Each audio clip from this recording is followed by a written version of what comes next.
Here. Commissioner Brown? Here. Commissioner McNair? Commissioner Hay? Here. Mayor Johnston? Here, thank you. And tonight we have the amazing and lovely Pastor Nicole to give us an invocation. Please rise and join us. Good evening, everyone, and as always, thank you for the opportunity to get to come and open you all with prayer. So I'll invite you to join in as you feel comfortable. Let us pray together. Almighty Lord, you have made all the peoples of the earth for your glory. You have called us to serve you in freedom and in peace. Give to the leadership of Three Rivers and its citizens a zeal for justice and the strength of forbearance, that in all we do, we could use our liberties to serve for the common good and to the glory of your name. We ask this through Jesus Christ our Lord, who lives and reigns with you and the Holy Spirit, one God, forever and ever. Amen. Thank you. Please join me in the pledge. I pledge allegiance to the flag of the United States of America and to the republic for which it stands, one nation, under God, indivisible, with liberty and justice for all. All right, thank you, everybody. I would be happy to entertain a motion to approve the agenda. So moved. Support. All right, all in favor say aye. Aye. Any opposed? All right, the agenda stands as amended. For anybody who may have looked at it earlier, we did add 2 appointments to the agenda as well. So if you've looked online and missed it, we're welcoming 2 new people to the board very likely tonight. All right, so right up at the front, we have our presentation from the Small Business Administration. They're offering us some disaster loan outreach. Would you like to come on up, sir? Thank you.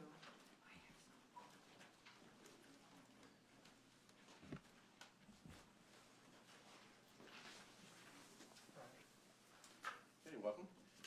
Thanks for having me this evening. My name is Brian Beard. I'm a public affairs specialist for the Small Business Administration Office of Disaster Recovery and Resilience. And as you've heard, we did make what we call an SBA agency disaster declaration last week. So that allows us to offer low interest, long-term loans to homeowners, renters, businesses of all sizes, and nonprofits that had damage from the March 6th tornado. So these loans are, not just to small businesses, but to large businesses as well, and for homeowners, even the renters for their personal property, including the contents of the house, including a vehicle that might have been damaged. So anyone living in Cass or St. Joseph or Branch counties or the counties surrounding them that are contiguous are eligible to apply for a loan to cover any uninsured damage. There's no cost to apply and no interest or payments for the first year of the loan. And there's also no cost to decline a loan offer. So we encourage people after severe tragedy and they're in stress and shock, they don't want to think about going into debt. But these loans can be very reasonably priced and can get your home back to where it was before the storm to fill that gap not left by insurance. So because there's no cost to apply and no payments or interest for the first year of the loan, if you pay off the loan in less than a year, you won't have to pay any interest at all. So it can be kind of like a bridge loan. Well, maybe if you're waiting for your insurance, but we encourage people to do not wait for insurance settlement. Go ahead and apply now. The insurance companies can take a very long time to make a settlement. They might not offer as much as you think you deserve. You might need to appeal that. So, run into instances where the insurance companies might take 6 months, but then it's too late to apply for an SBA loan. So we do the deadline for the physical damage loans for homes or businesses or personal property is June 29th, and we also have a 60-day grace period on top of that. So there is time for people to apply, but we encourage people to not wait, go ahead and apply. If you do get approved for a loan, even if you're insured, we're not going to cover the damage that's covered by insurance, but you can go ahead and get your first installment and start making your repairs, and then when the insurance money comes in, it can pay off that loan. So you don't have to wait for the insurance company to start your repair work. After that first year, with no interest or payments, the interest rate for most homeowners and renters is as low as 2.875%. Very reasonable for businesses, as low as 4%, and for nonprofits at 3.625%. And even if somebody's already used their credit card or gotten a bank loan or borrowed from a friend to pay for some of their repair work, you can still apply for an SBA loan and replace that more expensive debt, with a low interest loan from us. For example, a home loan at 2.875% with a 30-year term is, say, a $25,000 loan would only be about $106 a month. So it's a very reasonable, monthly amount to pay to get your home back to where it was before. Okay, so as I mentioned, the loan terms can be up to 30 years, so it's relatively small payments. If you have a high insurance deductible, even if you are insured, you can get a loan from us to cover that deductible. And you can also, if you get approved for a loan for physical damage for a home or business, you can request to add on another 20% of the total estimated damage to that loan amount to build back stronger, to mitigate future damage. So put on a stronger roof, storm shutters, if you have had flooding issues, a sump pump or a retaining wall, something like that. So that's done a lot of research showing that for every dollar spent to build back stronger, you can save $6 or $8 the next time there's damage, because your home will withstand it better and not need as much repairing. So for loans up to $14,000, there's no collateral required for home loans.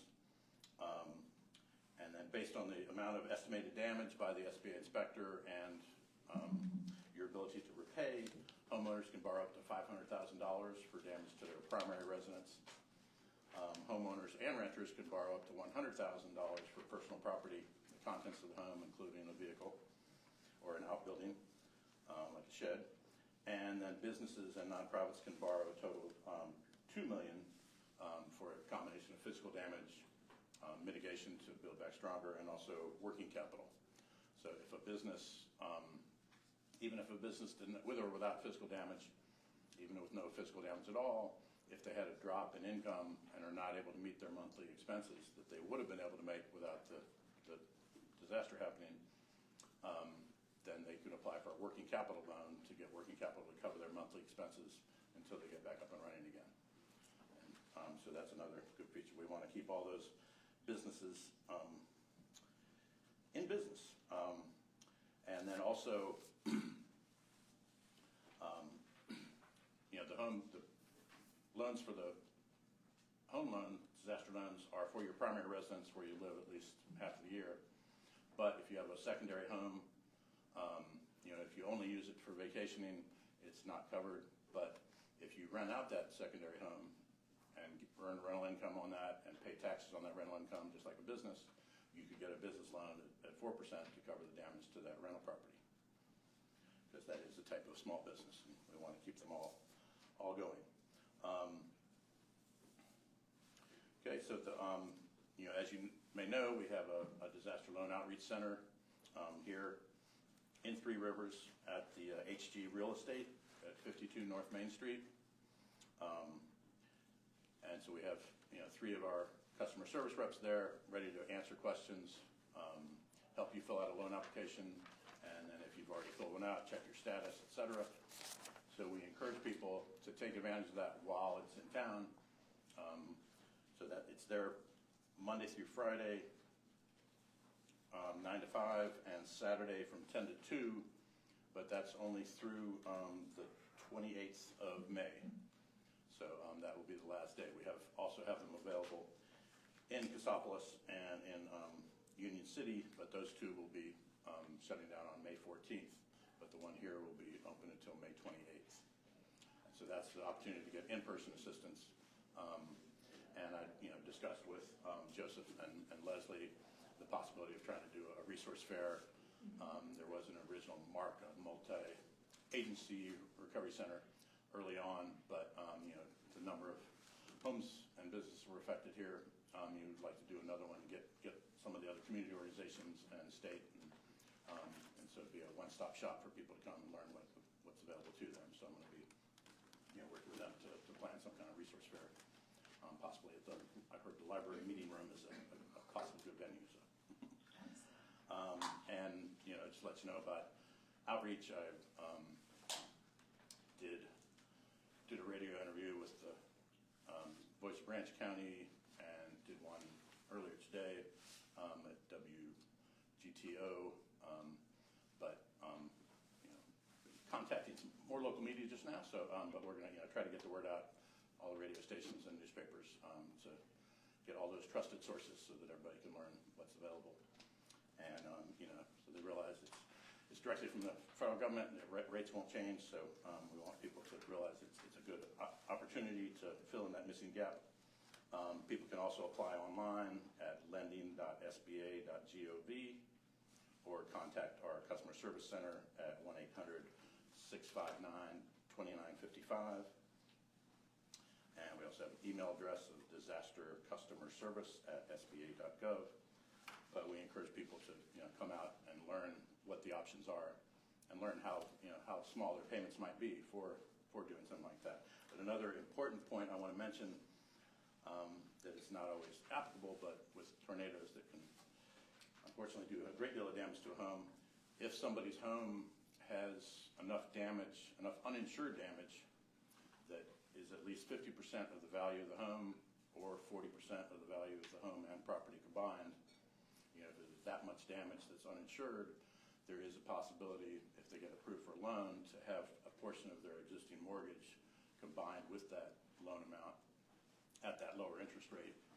So say if you're approved for a $50,000 loan, you could get up to $50,000 possibly, combined with the current mortgage at that lower rate, and there's no interest or payments for the first year. So the part that gets combined, they'd have a year before they have to start paying on that at that lower interest rate. But again, that doesn't automatically happen. But if there's very severe damage, they should talk to our customer service reps.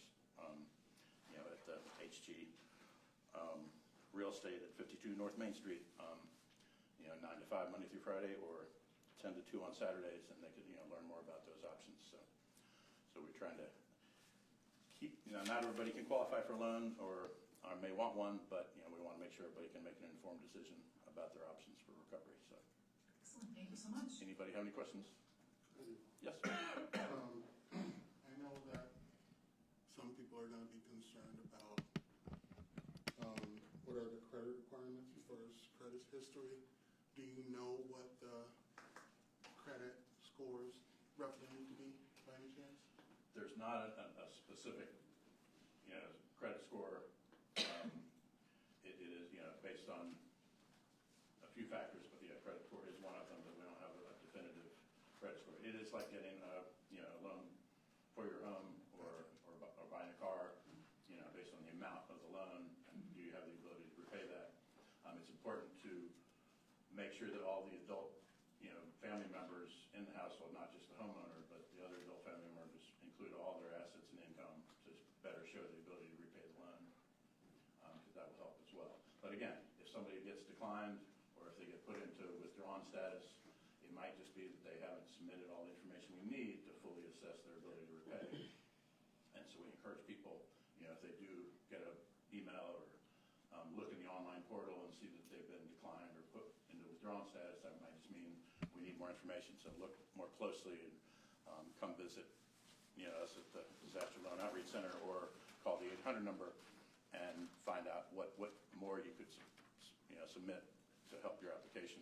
And don't just give up just because the first time you got declined. It might be we need more information. So we encourage people to, and make sure you upload that information before you click on the button online for reacceptance or reconsideration, because if we don't have any extra information since the first time, it'll automatically kick it out again. So, but we have people there, and the 800 number, and we're also going to be working with, assume you're familiar with After the Storm, is going to be, has the block grant from the Michigan Economic Development Corporation to do case management.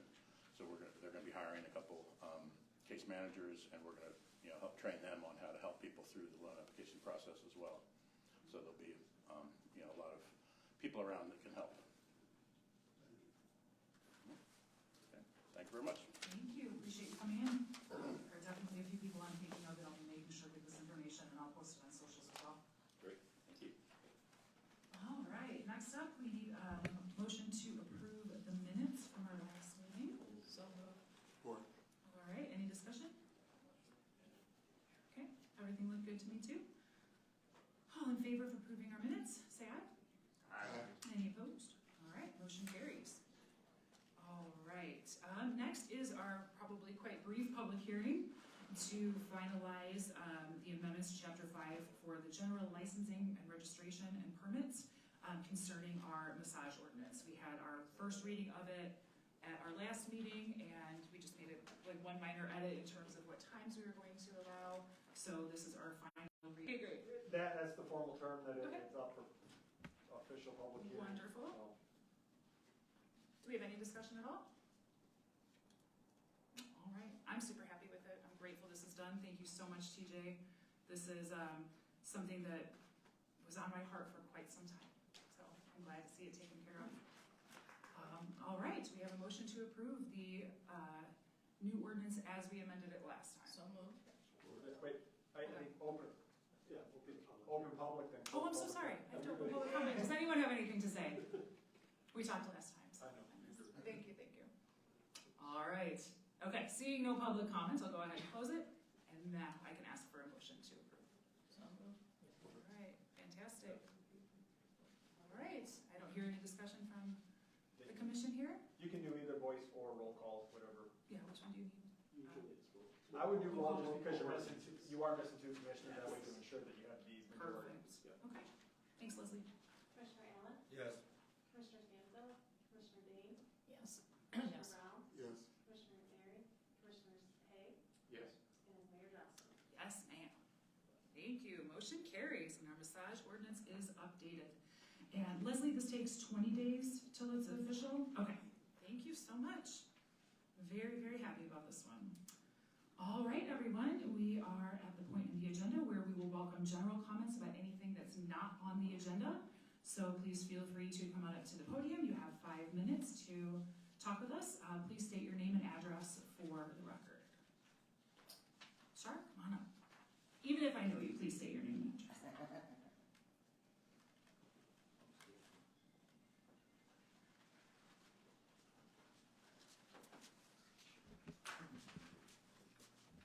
Charlene Zavala, 16916 Bridget Drive, 3 Rivers, Michigan. At the last meeting, I brought up the West Chase Apartments. And first of all, I want to thank TJ Reed for giving me the suggestion of having them contact legal aid. And it took some time, but they got back to me. It has been very beneficial. Good. And the fact that the West Chase, the ones that weren't here last meeting, the West Chase Apartments is across from the health department over here and right by the hospital. And you don't know it's the apartments because their sign's gone, but a lot of the stuff's gone. But they worked on cleaning the outside. But there's at least 6, possibly a 7th apartment that has no carpet and boarded up windows. They have not seen sunlight in their apartment. And today, correct me if I'm wrong, but I believe it's 51 days since we had the tornado, and that's very difficult. This is a senior apartment building, and a few handicapped people there that are living that are younger. But regardless of the age, how can you walk on cement floors? They tore out the carpet. There's no carpet, and there's no windows. They're boarded up, and you can't even have a peephole to see what's going on out there. And so some of the residents, and I know quite a few there, but one's real close to my heart, and she's having a real difficult time walking because of the cement floors.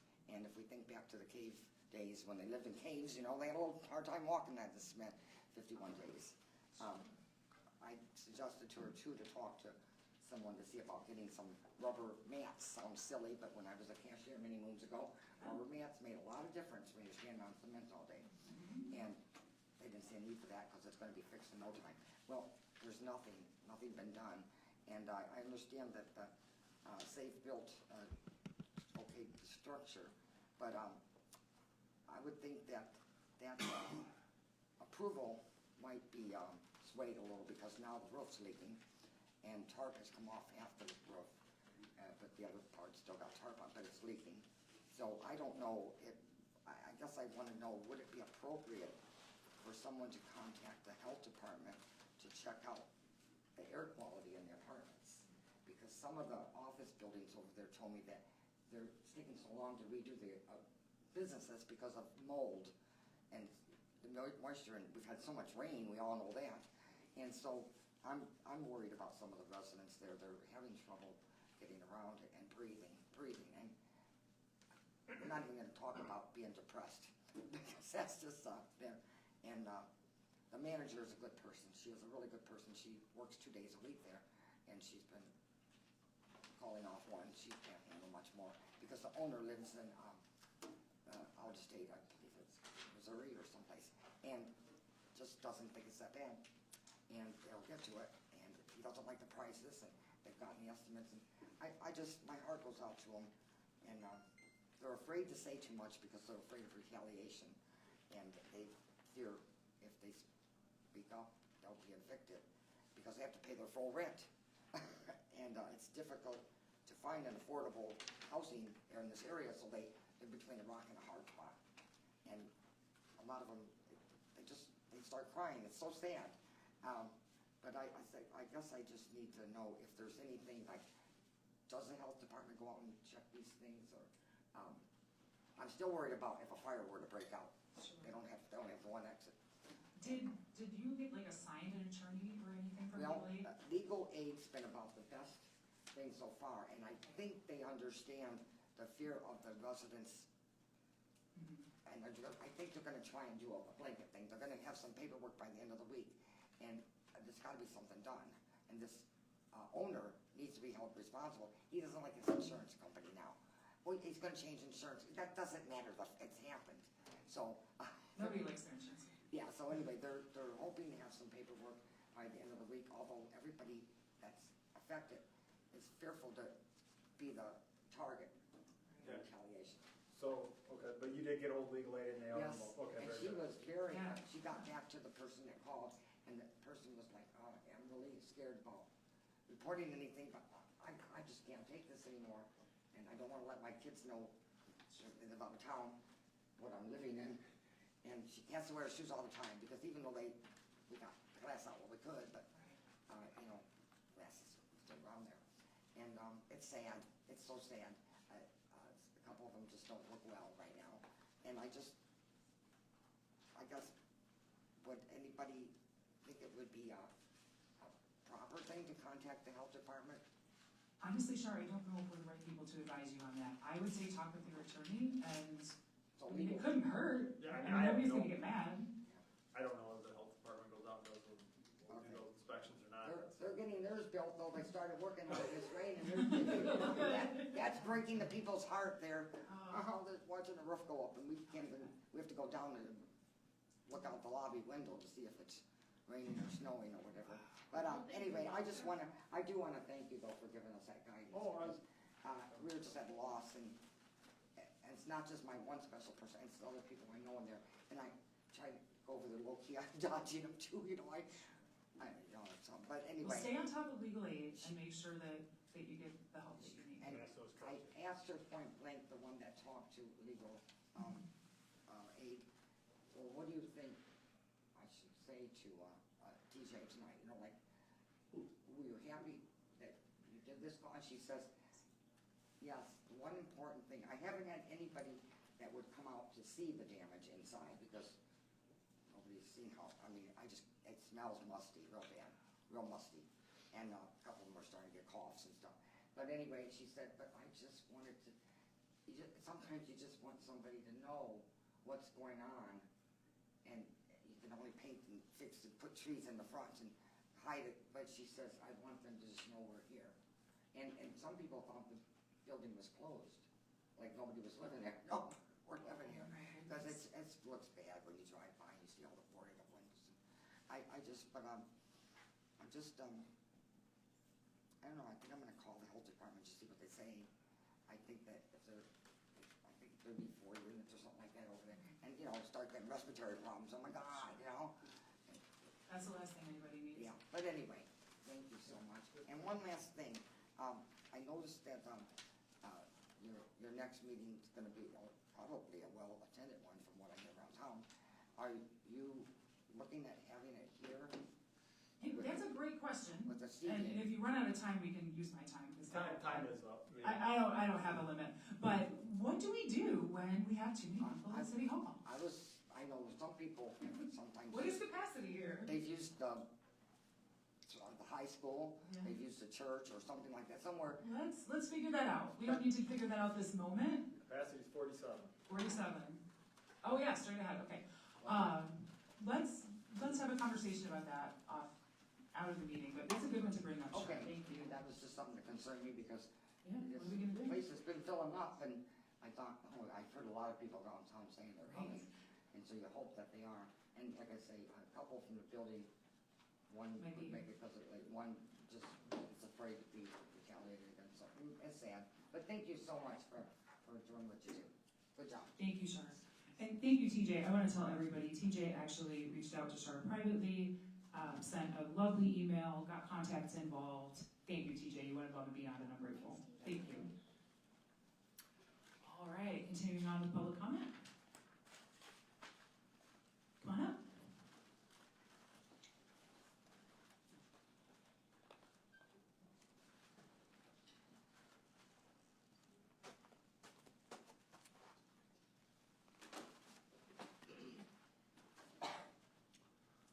Good evening, Commissioners, Mayor. Thank you for the opportunity to speak. I passed out a handout for you guys to take a peek at if you get an opportunity. I will keep this focused on what matters most: results, community impact, and the value of the work being done through the Three Rivers Housing Development Corporation. Over the past several years, the board has taken on one of the more challenging responsibilities in the community: addressing distressed and underutilized properties and turning them into something that adds value back to the city. These aren't easy projects. Many of these properties come with significant structural issues, financial risk, and uncertainty. But through careful evaluation, collaboration, and persistence, we've been able to take properties that were once liabilities and turn them into productive taxable assets. Based on the data we've compiled, these efforts have added approximately $700,000 in taxable value back into the community. And that's not a one-time benefit. That is a long-term value that continues to support the city year after year. One example I'd like to highlight is the property on Walnut Street in the handout. That project was a strong success, but it also shows how critical timing and decision-making are in this work. After the property was sold and redevelopment began, one of the exterior load-bearing walls actually collapsed. Had that happened earlier, the city likely would have been facing a demolition cost in the range of $25,000 or more. And we would have been left with a vacant lot instead of a rehabilitated home contributing to the value of the neighborhood. That's the reality of these properties. Some can be saved, some require demolition, and part of our responsibility is making the right call at the right time to protect the city's interest and maximize long-term value. I also want to emphasize that this is not done by one person. This is a team effort. I'd like to specifically thank Heather Martell with Martell Realty for her expertise and guidance, Leslie Wilson and Bobby Schoon for their continued work and contributions. Their involvement is a big part of why these projects succeed. Everyone brings a different perspective, and that collaboration is what allows us to make sound decisions. We also work closely with local builders and developers who are willing to take on these challenging projects. People like Lee Cornish and others who invest their time, resources, and skill into turning these properties around. Without that partnership, none of this works. Another important part of what we do is prioritizing owner-occupants whenever possible. That's not always the easiest path, but it's the one that builds stronger neighborhoods and creates long-term stability. It also gives individuals and families the opportunity to invest in themselves and in this community. Looking ahead, I believe this work is becoming even more important. With the recent storm damage and the number of properties that may be structurally compromised or uninsured, there is going to be a growing need for responsible redevelopment. The Three Rivers Housing Development Corporation is in a position to play a key role in that process, helping transition properties, supporting redevelopment, and continuing to improve the housing stock in a way that benefits everyone. For me personally, this has always been about giving back in a way that makes a measurable difference. I don't receive any financial benefit from this work. What I do bring is my experience in construction, my understanding of what it takes to complete these projects successfully, and a commitment to making sure the city gets the best possible outcome from each property. I take that responsibility seriously, and I am proud of what we've accomplished as a group. I appreciate the opportunity to contribute to these efforts. Thank you for your time and for supporting efforts that continue improving housing and neighborhoods within our community. Thank you. Just a quick question. This is the house that's like just south of Hoffman, correct? That is the Walnut Street house. Okay, I'm thinking of a different one. Okay, I'll have to check back. It looks great from the picture. It's an amazing transformation. Picture, the top one on the left side, Yeah. here, that was attached to a brick wall, and that's the wall. So they tried to pull that out and rebuild it completely. That's what that is. I have to do a drive-by. It looks great. Thank you. Thank you. How long did you serve on board? I believe I've been on the board since 2017, so I'd say 9 years. I think it was from the beginning of the creation of the Housing Development Corporation. And I think I believe that I was president probably for the last 7 years or so. Thank you for your contribution. Thank you. Thank you. All right. Anybody else? Come on up.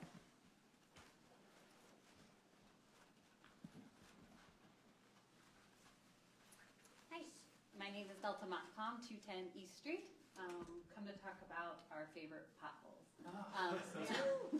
I know we're making progress, and my truck is thankful for that. But I want a perspective of potholes and marching band. My kiddo was a marching band, 3 years marching, and soon we're going to be doing our Memorial Day parade. And so it's easy, like for our vehicles, when we think like that's a good, like we've made a good improvement. But these kids are marching. My son marches with the 50-pound drums, so they're here. So even if he could look down, marchers don't look down; they look straight forward. Like you can't see. And last year we actually had a marcher fall on the way for homecoming, and they fell. They had to go to the ER.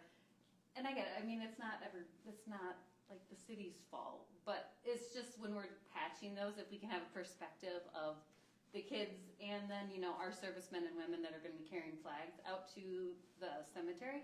I just think if we can take a second glance at that. I know we're fixing them. I know that West Michigan is not the Three Rivers, so I know all of those lyrics. But it was just a thought if we could take a second glance at those, why the kids are going to be marching on those, why our servicemen and women are going to be carrying flags. So that way people don't fall, people are not, I know that the city, people always come out, they love seeing the band, but it's risky for the kids to, twist their ankles, drop these really expensive instruments, and we don't want anybody getting hurt. And so it was just a thought, and a thank you. I know my truck is thankful that we're fixing some of these as I hit some of these big craters. So I'm thankful for that, but just the thought of a second glance, if we could think of it as kids are walking through there with instruments and looking straight forward and not down at their feet. Because I know, like at West Michigan and Maine, like you can see the bricks again. And so we have parents that kind of walk along to kind of be like detour here, so that the kids are not walking in those big holes that we're trying to guide them. So it was just a thought if we can give a second glance as we're patching some of those, it'd be thankful for that. So. Great comment. Yeah. Thank you for that perspective. I never even considered people walking on them. Delta? Yes. I don't know you personally, but I've known Mark since 1990. We went to school together. But that's a perspective that our people in Lansing need to hear. Yes. Very good point. Because they are the ones that can do something about Okay. it. Yeah. So if you could, anybody that has this perspective similar to yours, Okay. get it to Steve Carr and our other representatives that are in Lansing. Perfect. And even if you can send them to the ones that are in Washington, D.C. Great. Yeah, we can definitely do Move that. up the line as much as you can. It's Yeah. always good to start here. Okay. And then you want to, squeaky wheel is the real, right? Yes. Yeah. So as many people as you can contact, because that's a perspective, like you said, we don't even Great. figure it that way. Yeah. And the terrible thing is, my cousin, Alexis Carr, Yes. she is marches with them, You yeah. know, she Keeping those marches girls with away. them, and her daughter marches right alongside. Yeah. So injuries, I never thought about that, Mhm. you know, so. Yeah. Get that message pushed up the flagpole. Yeah. We So can that definitely do that. We have a more great band community that we can. Yes, I know, support Rivers this does little- amazing, I've always loved her band, even way back with Brian Shadoway, Perfect. so. Yeah, thank you for that. We'll definitely do that. No problem. What was that? I loved it before that. Bob Smith. Absolutely. Thank you. Anyone else for standard public comment? All right, I'm not seeing anybody getting up. All right, we'll go ahead and close for general comments and move on to our business. What do you know? Let's talk about paving. Come on up, Amy. All right. Sorry, this is going slow tonight. All right, so our 2026 budget includes pavement replacement on multiple streets throughout the city, the words everyone wants to hear. We opened some bids, and I'll let Amy tell us all about them. Nothing? All right. There's a table that shows the bid amounts, which is included in the agenda. Let's see, we're looking to authorize a little over $1 million, is that correct, to Michigan Paving Materials? All right, any questions? Seems like all the bids came within $8,000, which is crazy. Is that a show of just like a really tight scope? Or is it just luck? A little bit of both. Okay, that's fair. Okay, sounds great. Does anybody have any questions for Amy?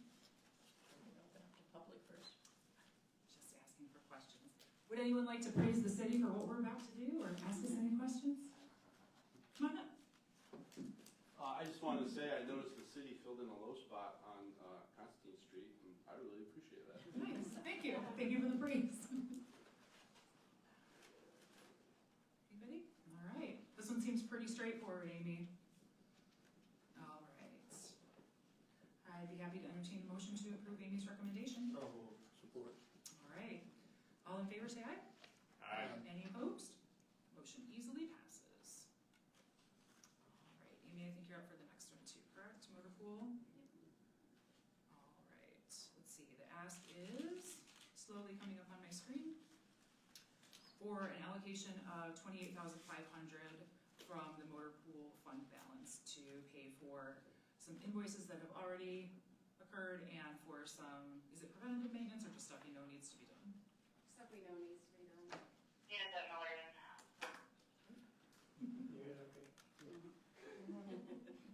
All right. Any questions from the crowd? Any comments? All right.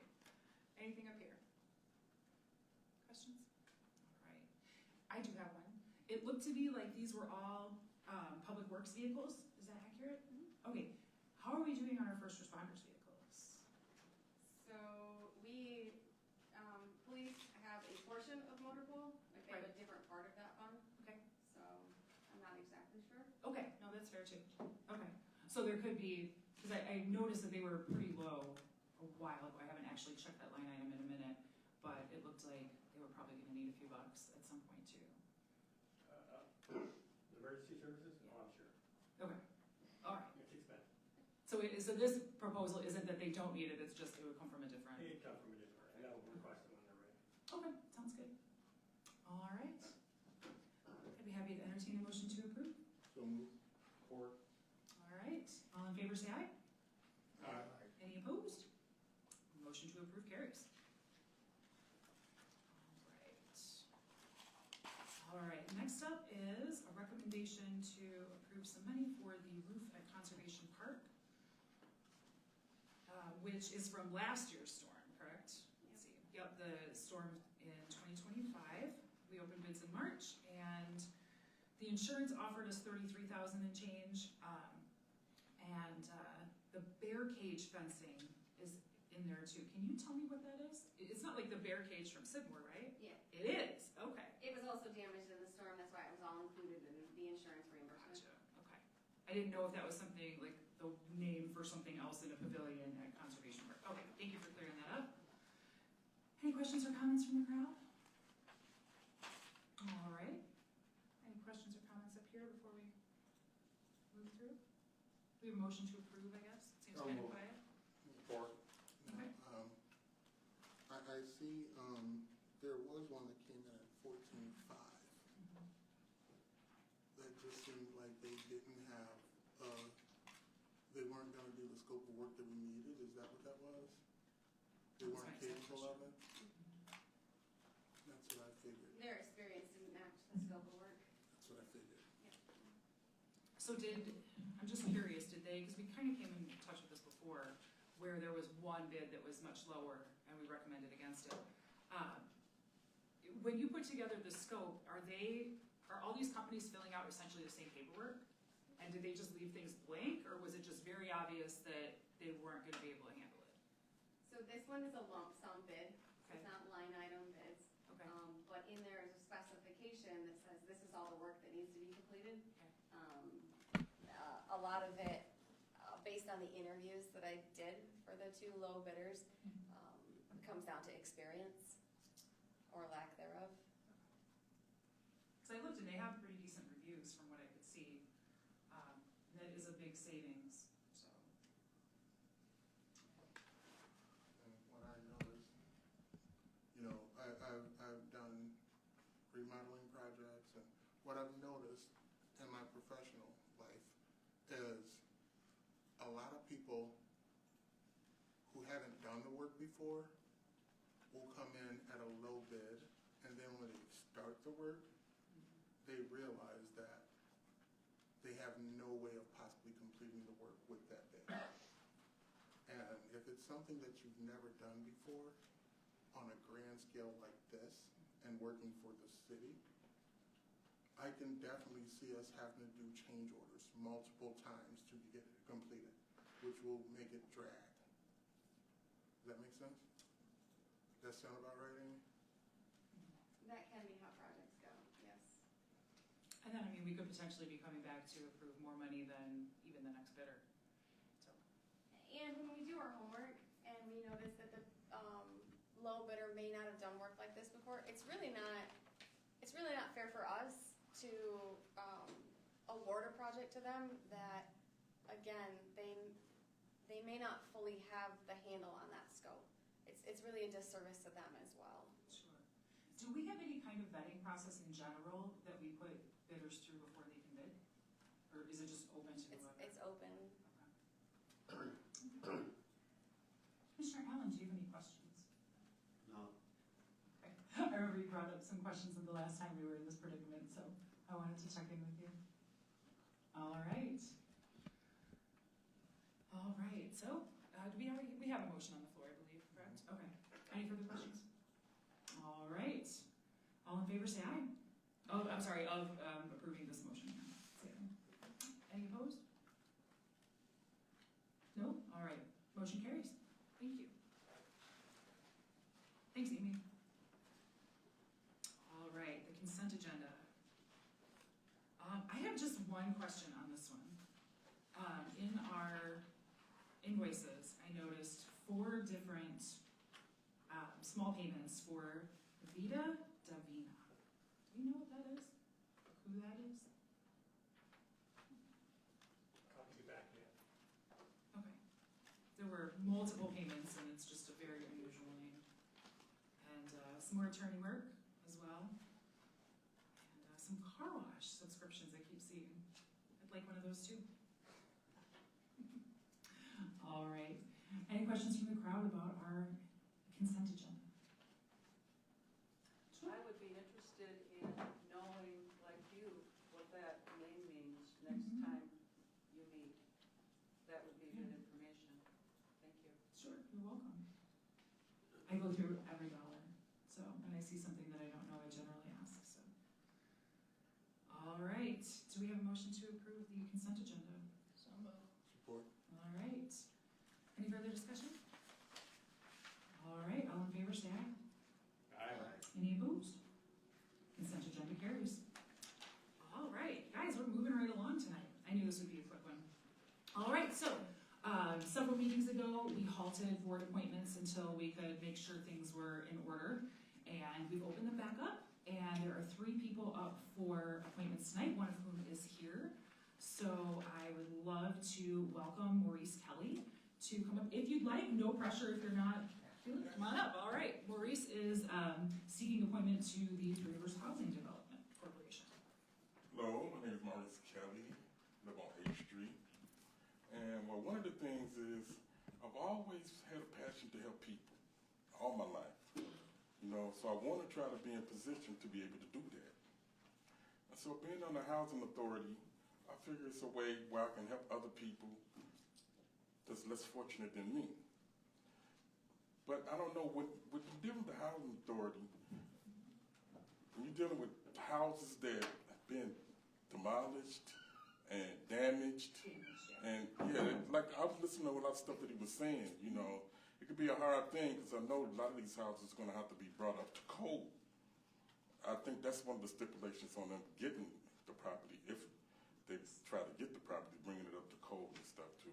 And listen to him saying that some of the buildings, some of the walls fell down and other stuff like that and everything and stuff. So it sounds really complicated and stuff. It sounds like something that I want to do.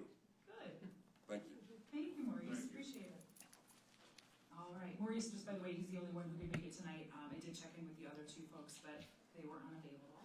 So I mean, we'll take them individually anyway. So all in favor of appointing Maurice to the Housing Development Corporation? I'm sorry, do we have a motion? Okay. All right. All in favor? Say aye. Aye. All right. Any opposed? All right, Maurice, welcome to the board. Thank you so much. You got your work cut out for you, but there's some great people on that board, so you're going to have tons of help. Yeah. All right. The next 2 folks we have, first up is Leon Eggleston. Leon has quite a resume. I actually should have pulled it when I found out that he couldn't be here tonight. It reads like a really cool novel. I've known Leon a little while, and he's all fired up and ready to also help with the Housing Development Corporation. And again, unfortunately, he can't make it tonight. He had to work. So I don't imagine there's anybody in the crowd that has anything to say, but please feel free if you do. All right. I would love to entertain a motion to approve Leon Eggleston to the Housing Corporation. Oh, I'm sorry, and Maurice, your term would expire on March 1st of 2028, same for Leon. Is that so? Oh, you were nodding like you were going along. I thought we already did that. We just did Maurice, now we're doing Leon. Okay, So I'd love to entertain a motion. Okay, thank you. Do we have a second? Or Thank you. All right, I already spoke with the crowd. Any questions about Leon? Comments? Okay, all in favor of appointing Leon Eggleston for a term expiring on March 1st, 2028 to the Housing Development Corporation, say aye. Aye. Any opposed? All right. If Leon were here, I would welcome him to the board. I will give him a call later on. Leon has been appointed. All right, and lastly for our appointments tonight, we have the lovely and amazing Linda Moulter, who I'm sure at least some people in this room know, to be appointed to our Parks Advisory Board with, let's see, a term expiring also on March 1st. Oh, this one is 2029. Linda has been on several boards throughout the city for quite some time. She is the wife of Tom Moulter, who some folks also know. He provided this podium to us back in November, December. And Linda has a lot of great experience that I'm sure will be welcome on the Parks Board. Is there anybody who has anything to say about Linda from the crowd? Okay. I'd love to entertain a motion to appoint Linda to the Parks Board. All right. Wonderful. Any questions here? All right. All in favor of appointing Linda Moulter to the Parks Board, please say aye. Aye. Any opposed? All right. I'll welcome Linda to the board when I call it tomorrow. Before we move on from appointments, Yep. we had Tony Mayer speak. He's been the president for the last couple years. And when we pulled all the appointments a couple months ago, his name was on there. Yes, it is. I'm wondering what is the holdup? Why aren't we moving forward with him? Tony's term had expired. Right. There were, I don't know, Joe, did you discuss things with anyone else? What do you mean? I mean, I know what questions about Tony. He had been, and I learned this afterwards, he'd been found responsible for some civil infractions with the township. And he's in a legal battle, he's fighting them, appealing it, that stuff. And there was some concern whether he was in violation of a court order. I don't think he's been found in violation of a court order. It's kind of up to the township, when I read it, that they have to determine if he's met the terms or not. But, I mean, Tony did a great job. I have no problem with him being on the board. But those were issues. So my question is, what does his issues with the township have to do with the city? That's worthy of discussion. Tony's term was up too. Actually, something TJ and I discussed after the last meeting was whether or not we should continue to reappoint people when there are new people that want to apply, and whether we should deny a new person the opportunity to serve simply to continue reappointing someone to multiple terms. So that's another factor. We have 2 new people that wanted to serve on the board, and it's never a bad idea to have a fresh face, and now the board is full as well. So we have 2 new people. Another position open. I believe this completes the board, does it not? No, there's another position open. There's 1 position open. Okay. Also, there was discussion of whether or not Tony qualified in terms of property. He does qualify because this would technically fit the scope, the definition I gave last week regarding the broad definition of the scope of the reach of the board when it talks about that. I do believe on record he does own a property. You questioned that in the past. Yeah, I questioned it before, but I think that is an issue of if the land contract, he technically still owns the property, title owner of the property. Okay. So, I guess if him and the individual who may be involved in it want to fight it out, that's a legal question. Nothing I'm willing to wade in on and give a binding opinion on today, though. Okay, so you're not offering an opinion. I'm not offering an opinion on, well, as far as if there was a legal battle, what the court would say, no, but as far as records say, he's an owner of property. So and you had told me that it was land contracted to someone else, is that That's correct? what it looked like. That's what it appeared based on the records that I saw, correct? Thank you. Yes. So my question is still, like, I understand getting fresh faces in there, but when you have somebody in a position who has done amazing in that position, just to say because you've been there for a while, you can't be there anymore, I don't think that does justice to the city because of those skills, the scope of work that he's done for the city. Like, this is just one parcel that he's helped out on. I've seen his personal work. I've seen what he's done for the city. And I think his work has been amazing. And I think he's done amazing on the board over the course of the time. And he was the president of the board, which means the other board members saw that his worthiness to the board was above reproach. I don't think you should put words in other people's mouths. I said, I think. So that was my opinion. I'm allowed to have an opinion. Now, as far as Tony being put on the board, I think he deserves a right just as much as anybody else. Well, then we can put it back up for appointment if you'd like. That would be amazing. That's what I would like to see. All right. Tony, if you're interested, please let Joe know. Yeah, thank you. Can I say something? When it's your turn, when your appointment comes up, feel free to speak then. Are you making a motion tonight, or are we bringing it back? No, we'll bring it back so that there's full transparency. Am I able to make a motion tonight? Martin? Am I able You to? can make a motion, but you have to have support, and there has to then be open up. Yeah, you can make a motion, but whether it goes to vote would be depending on support, and that would be up to the board to decide how that proceeds. But a motion can be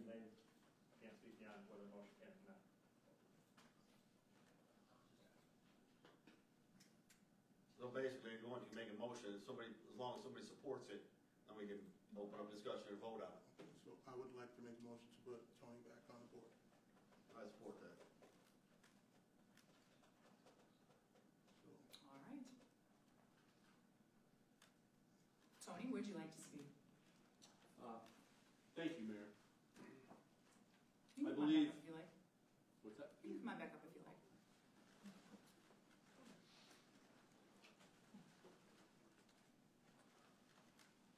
Thank you, Commissioners.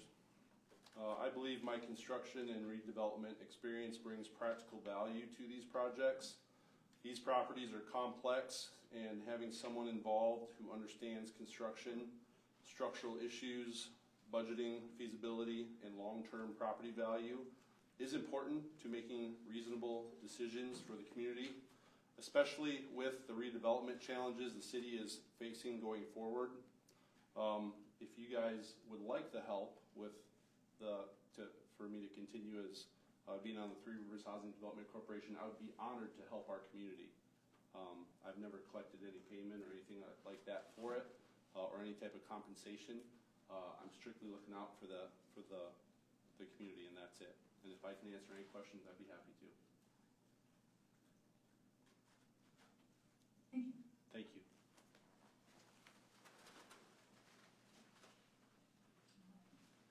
Maybe motion, do you have anything else to say? Before I made the motion, I said I shared my opinion as well. Thank you. Commissioner Allen, you seconded? Yes. I know him personally and professionally. He does impeccable work, he's got a good crew with him, he takes charge, he's a good leader, good teamwork. And, yeah, I think him being on the board would do us good.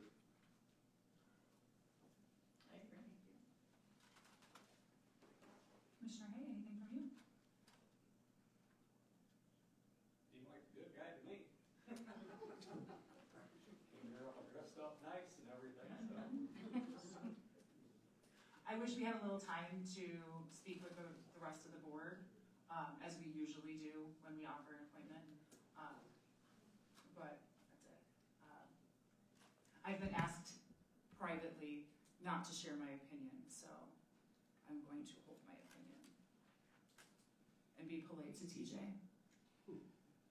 And to be clear tonight on the vote, there must be four votes tonight, it's not just the majority of the quorum, so the majority of the entire board as a whole, even though you're missing two, is required to effectuate that, just to put it out there to make sure everybody understands. And we always need four at least, right? Correct, Yeah. correct, other than just procedural things within the meeting, so yes, I just want to be clear on that, because sometimes that gets confusing when we're missing a couple members. All right, all in favor, when would be the term? It'd be the same, it would be March, it would be the same one that you just appointed. So March of 2028?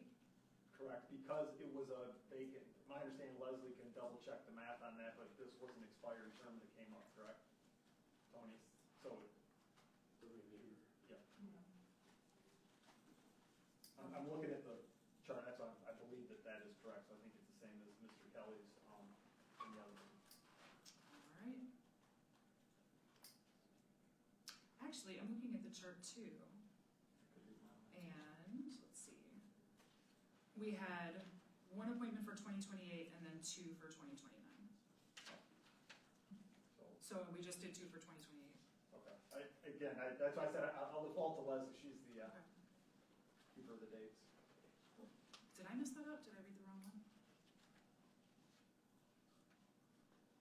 Wouldn't surprise me if I did. Let me see.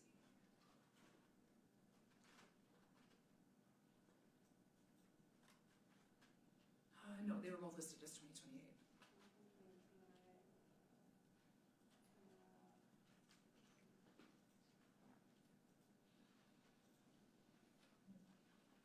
While she's looking, you had asked me about the new form. Yes. She's got a draft that she's having some people just look it over. Wonderful. Probably by then, I'm assuming by the end of the week, maybe early next week.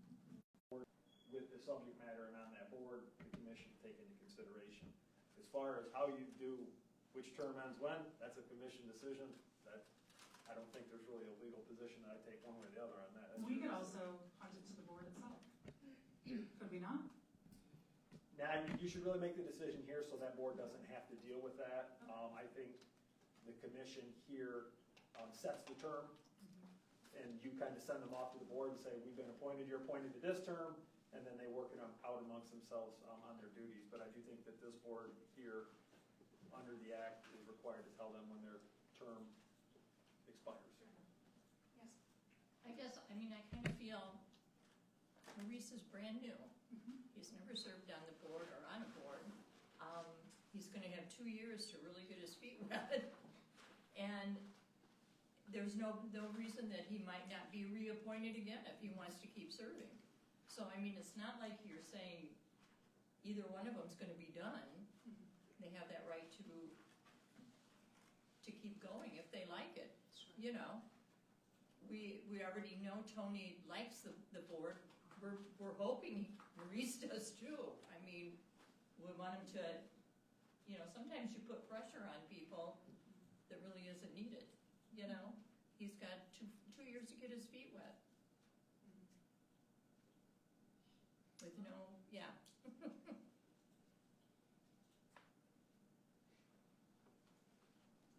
John, it looks like you'd love to say something. I'm not saying no. All right, well, I feel a little stifled here because TJ doesn't want me to share my opinions, so. I'd like to hear your opinion. I don't think, legal matter for the city or legal matter just, When she sits up there and speaks on behalf of the mayor, she does speak on behalf of the city. And if there is an issue that may or may not exist between an individual commissioner and somebody up for appointment that extends beyond the city's scope, either it's grounds to either abstain from the vote, but I would encourage all commissioners in those situations to not make any remarks that could be seen as damaging to somebody's reputation, especially when it comes to opinion or disputes over issues. I'll leave it at that. I don't want to build any type of conversation beyond that. So I would just encourage that. So I can't tell somebody they can't speak. Though that's kind of the direction I give, and I think that that's where I'll leave it at that. That's very vague. Very attorney-ish. Yeah, it's almost like you're a lawyer. Right. Again, I would also caution all commissioners as well. I would say this. When you sit on that board, you have immunity and you have the ability to act through your official duties. If you stray from that and make comments or statements, or you get off the path of your duties, you no longer have immunity and become subject to defamation, libel, those types of actions, and the city cannot protect you. My job as city commissioner, or city attorney, is to represent all commissioners and advise them to please not get close to that line. And, you know, again, to steer clear of that for yourself as well as for the city in general. I'm not saying that what you say would even cross that line. I'm just don't even like to come close to the line. I'm risk averse, put it that way, for the city. Understood. Well, one thing that's already been brought up that isn't a matter of my opinion is the legal battles between Mr. Mayor and Lockport Township. I'd love to ask if you have come into compliance with Judge Middleton's order. Are you asking me? Yes, Mr. Mayor, I am asking.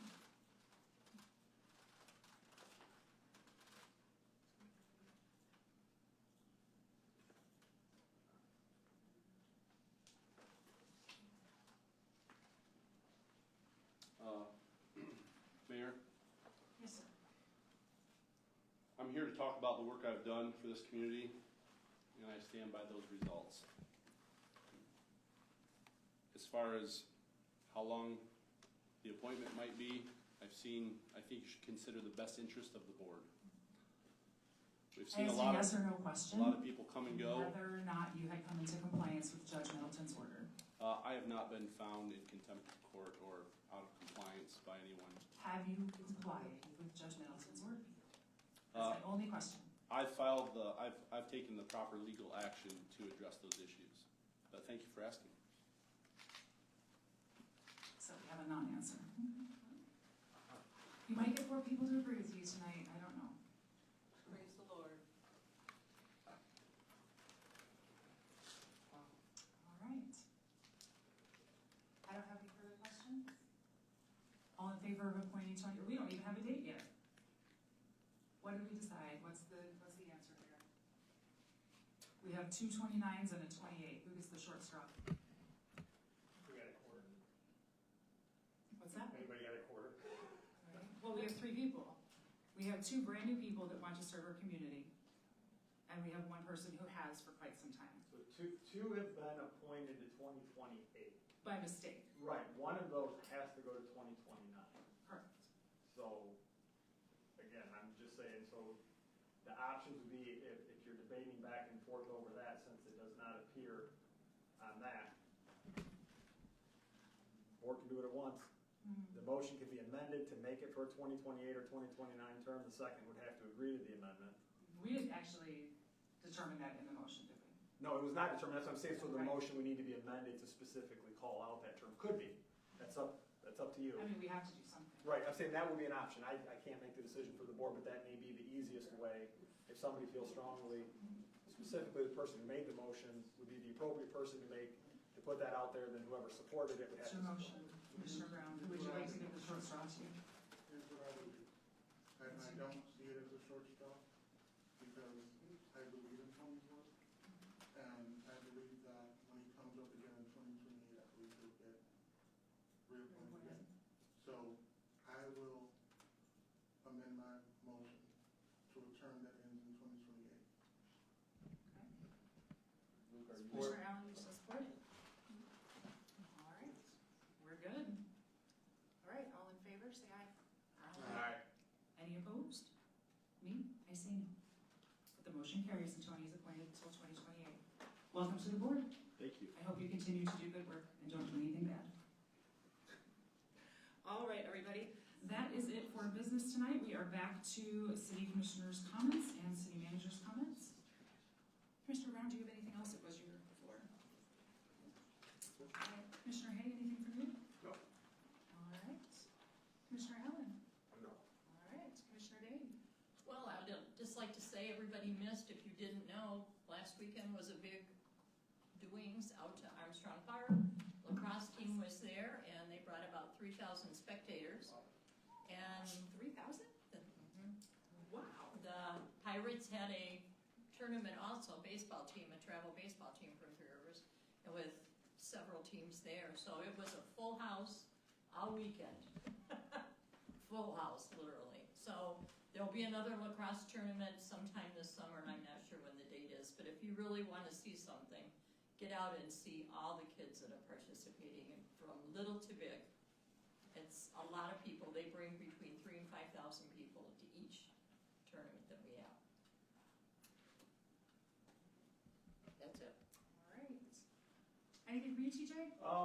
Coming up, I know it seems a ways out, but it's not. June 2nd, I will not be here. I'll actually be out of town with my son for his birthday trip, but we will have somebody here, probably Tim George, subbing in for me. So if anything comes up that you think of before that meeting, please let me know, and I'll make sure that a response until we be prepared, or if we can push it to either before or after that meeting. Are you just gone for that day, or are you gone for a week? I'm gone that week, but I'll be back that Friday. So, All right, thank you. Well, I hope you have fun with your son. thank you. You're welcome. And Sarah McCarthy's not here to steal your thunder, so. I don't think there's Leave it much all to to report you. out there. Although I will say this to Sarah, she keeps me updated when I see her at Meijer when I'm shopping, which I appreciate that. All right. Joe, anything from you? Yeah, I want to say something nice about one of our police officers. I know we can rarely say anything nice about them, but it's a joke. One of our officers we send to an evidence check school, so they process crime scenes, like taking fingerprints and blood samples and things like that, right? So one of our new guys we sent to the evidence check school, we had a felonious assault, and a firearm was used. The gun was thrown, the guy fled, the gun was thrown. The officer searched through the woods, found a brass cartridge, got a latent fingerprint off of it. We were able to identify the suspect. Is that part, that's correct? the lieutenant at the MSP lab, the forensic lab, who actually runs those prints, you send them in, they scan them, wrote us a letter and said in 20 years of doing this, he'd never seen a print that good off of a brass Wow. thing. And he wrote a letter to the police department and said, we need to accommodate this guy for how good a job he did. So, I wanted to Who was say, it? Officer Flynn. Wonderful. Yep. Thank you. We should bring him in. I'm We sure. talked about it, and I think we didn't want to pay the overtime or something. Or he might have been busy. Well, thank you, Officer Flynn. Appreciate you. All right. Anything else, Joe? No. All right. Okay, I've got a couple things. And Joe, I just keep forgetting to email you about this all week long. For anybody who didn't know, obviously the roads are like a huge issue here. Somebody had reached out to me, tons of people have, and Joe and I have been going back and forth trying to determine, how we can get information out to the public as best as possible.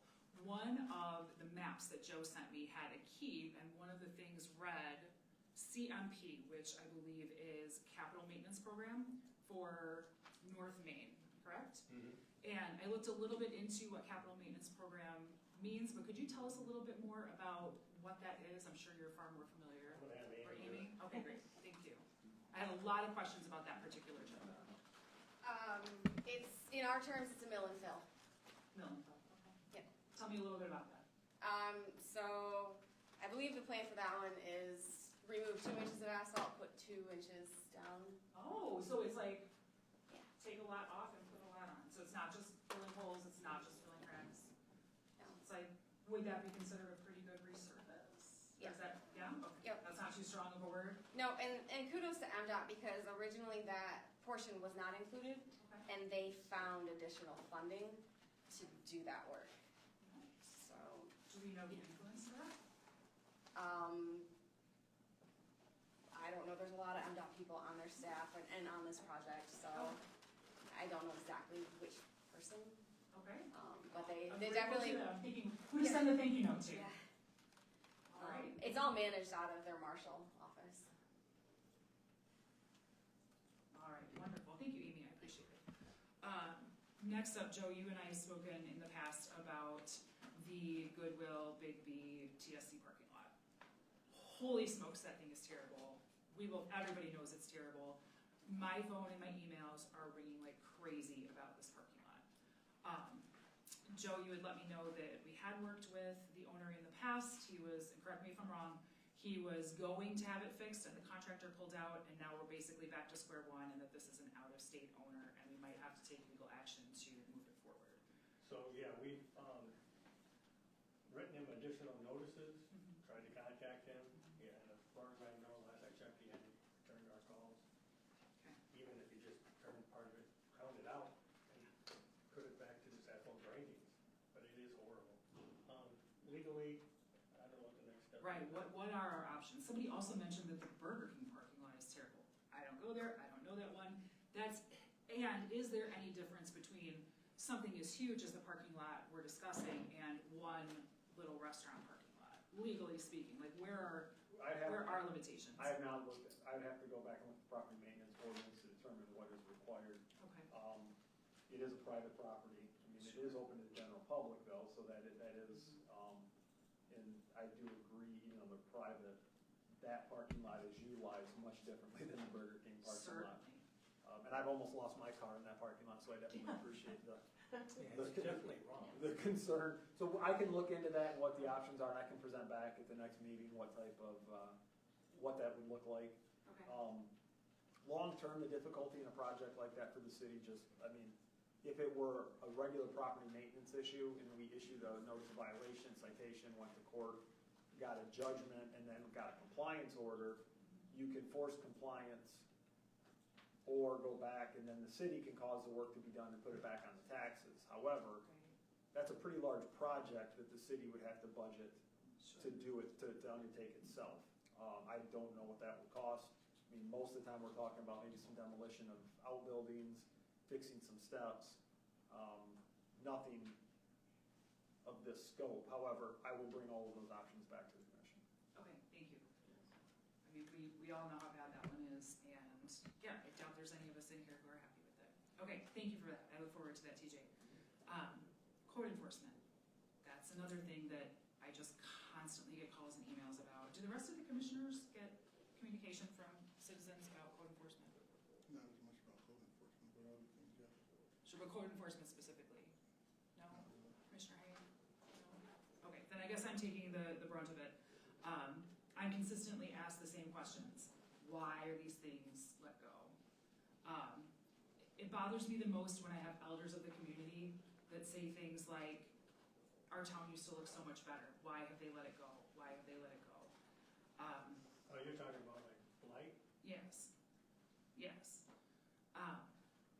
That hurts me when I hear the elders talking about how far our town has fallen. And we have a code enforcement officer. Apparently, I'm told that he's in each district 1 day a week. I think we need a different system, one that can bring our town back to where it used to be and keep it somewhere nice. I have some ideas, Joe. I will present one of them to you on Thursday because it's far too lengthy to go into in a meeting. But I've been working with a company that has some software that might be very, very, very helpful for us. And it's incredibly inexpensive for what we can get. So the people I've talked to about it are all in favor of it. Of course, that would have to come to the commission, but that's the only thing I can find at this point. But we have to do something. There are areas of town that look terrible, and just saying that Middleton doesn't want to take more cases isn't good enough. Well, no, he'll take as many as we can give him, it's our. Oh, I was told the opposite. Well, So what's the holdup? we can ride with the city, it takes a while to go through the court system. So Okay. we can write them and go, the other thing is budgetary, so when you're doing your budget, the one thing I don't care about budgets, but a blight enforcement budget or a, remediation budget may be in place to where it allocates a larger dollar amount for those, because ultimately if the city takes action on their own, because again, the city can get a judgment and get a responsibility, but these people aren't getting arrested because they're civil infractions. And the court can say, pay the fine, and even if they pay the fine may be cheaper than actually fixing the problem. And so the question is, the city, by way of compliance order, will go in and fix it. But the city has to front that money. And it may take 3 years or longer before that goes delinquent taxes, becomes a lien, and gets sent to the county. The other issue out there, depending on the scope of the project, even if you send it to the county, and if the county cannot sell the property for what is owed, the city may owe that money back to the county.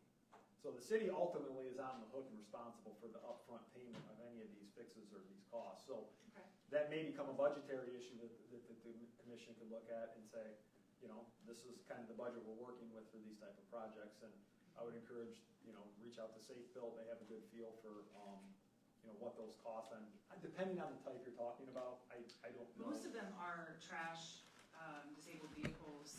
Those are the two. Yeah. So- And it's also like this time of year when the foliage isn't all out yet, that every year it spikes. But there is blight. And I don't get it. I don't understand it. But it's just why there's, like, you can drive down the street and it's just a little bit here, a little bit there, a little bit, but together, it looks terrible. And then there are the chronic, we all seen them, the chronic, the house on Middle Street that we just cleaned up, we just paid to get hundreds of dollars, I don't know how much, but to get that thing, all dumpsters, the things hauled out, it still looks terrible. And I tell them, the next time he sees that one at the house, I want the city to buy it, and so we can just tear it down and get it over with. Instead of sitting there looking at it for another 2 years, or get an or judgment from the court. And it just seems like, and it's somebody's house, so you are protected under the Fourth Amendment with your house, right, and your property. So we go through a court process, and a judge has to say what we're doing is okay, and we have the right to do it. And so that's gonna take some time, and what we have is a enforcement list of homes, and we meet quarterly, go through where are we at with each one to keep them on track, and say, let's ride this one to the end, let's get here to the one, and so we're taking it step by step, because there's only so much time, so much manpower available. What other manpower do we need? Do we need more court, more attorneys? No, I think part of it is, once you get the order, you still have to then implement that order. Sure, but how many orders do we currently have? We have handful of them out there right now. So a handful. Yeah, that There are hundreds of properties. right, but we can't even, we don't have the orders that we haven't implemented, so I don't know where I that falls understand that. off. My question is, if we've only got a handful of orders, why aren't we working towards so many more? Because I'm not sure that they implemented the orders that we have. So if 123 Main Street has an order, what would that stop us from going after 345 Main Street? It wouldn't. It wouldn't. Except for, you can have an order, but if you're not taking the step to fund that order and actually do what needs to be done, you're spending court time, officers' resources in court for an order that's just gonna sit in line and maybe nothing happen with until you get the other ones in front of it. So Okay. that's why I said sometimes it's a funding issue. What do we have $8 million sitting around. Look, again, that's not my, Okay. Joe, what's slowing us down? So I'm not prepared to get into a big discussion about it right now. Okay. This is something that continues to come up. I've been bringing it up pretty much every other meeting, so there needs to be a discussion. When can it be had? So why don't we talk Thursday?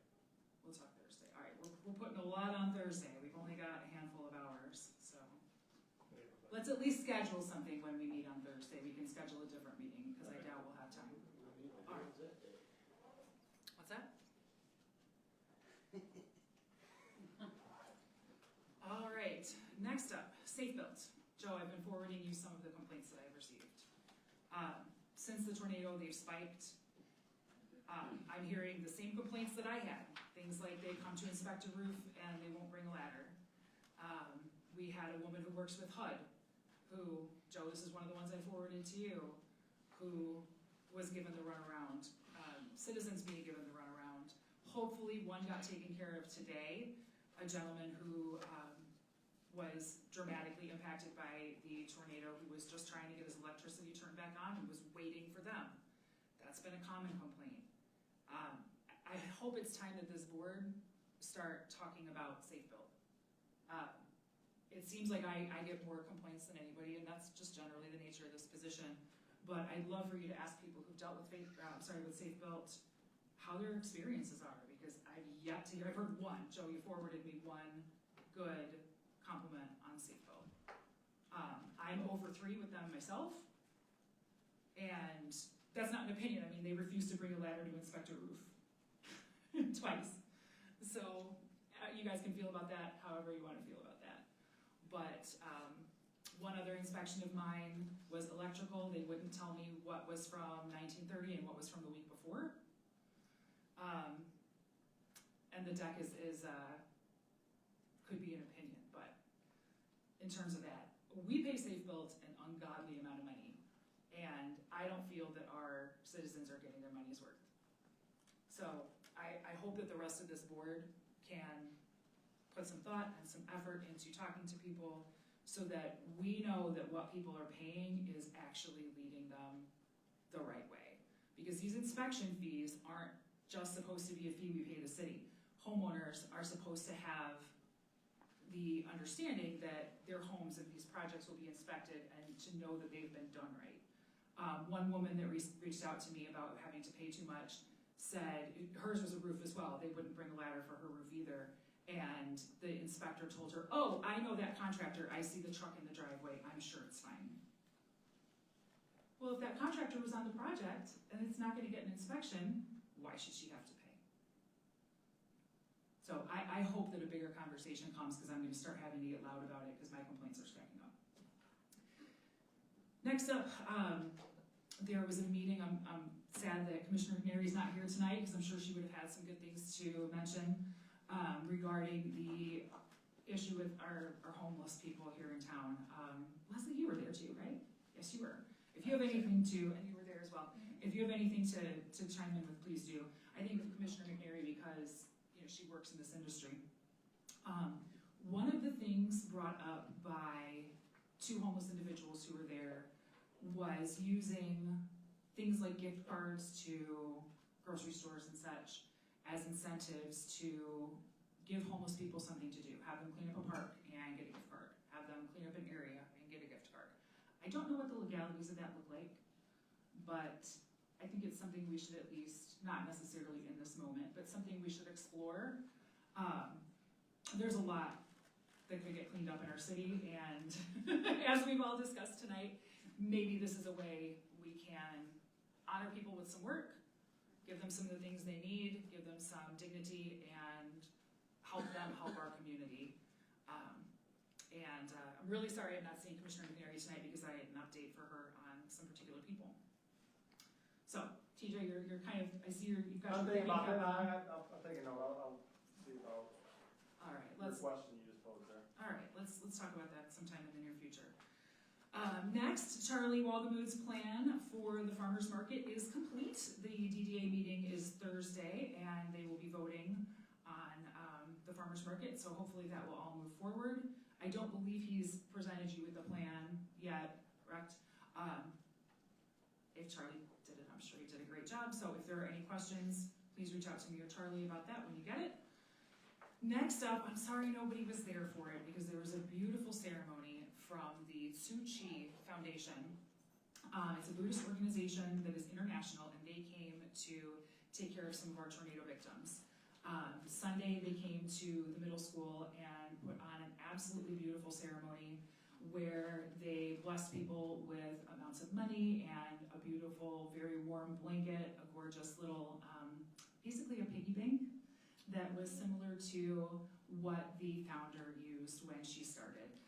The founder started this organization by asking 20 of her housewife friends to each donate 2 cents a day to help others, and it has grown into an international organization.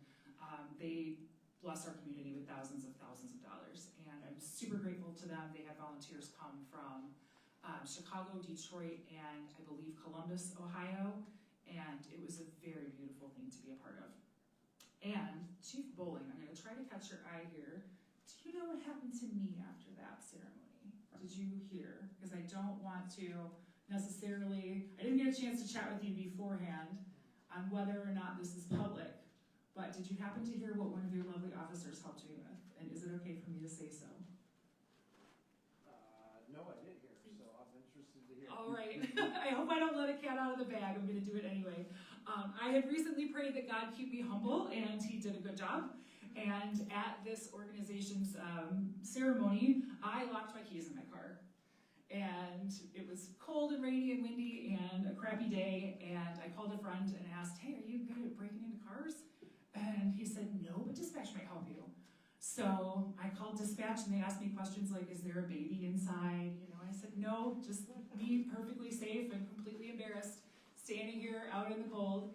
And they sent an officer who helped me, and he was able to reach in with a big long doodad and pull my keys out. It was Officer Richie, that's his last name, correct? And he didn't even laugh at me. He was an absolute sweetheart, and I was super duper grateful for it. And I just wanted to thank him, and I would have had to giggle at me if it were me, and I was in his shoes, but I was super grateful, and thank you to him. So, all right, everybody, that's all I've got for tonight. Thank you all for coming. I know this was kind of a boring meeting, but thank you so much for being here this evening. I appreciate it. Do we have a motion to adjourn? So moved. Support. All right, all in favor say aye.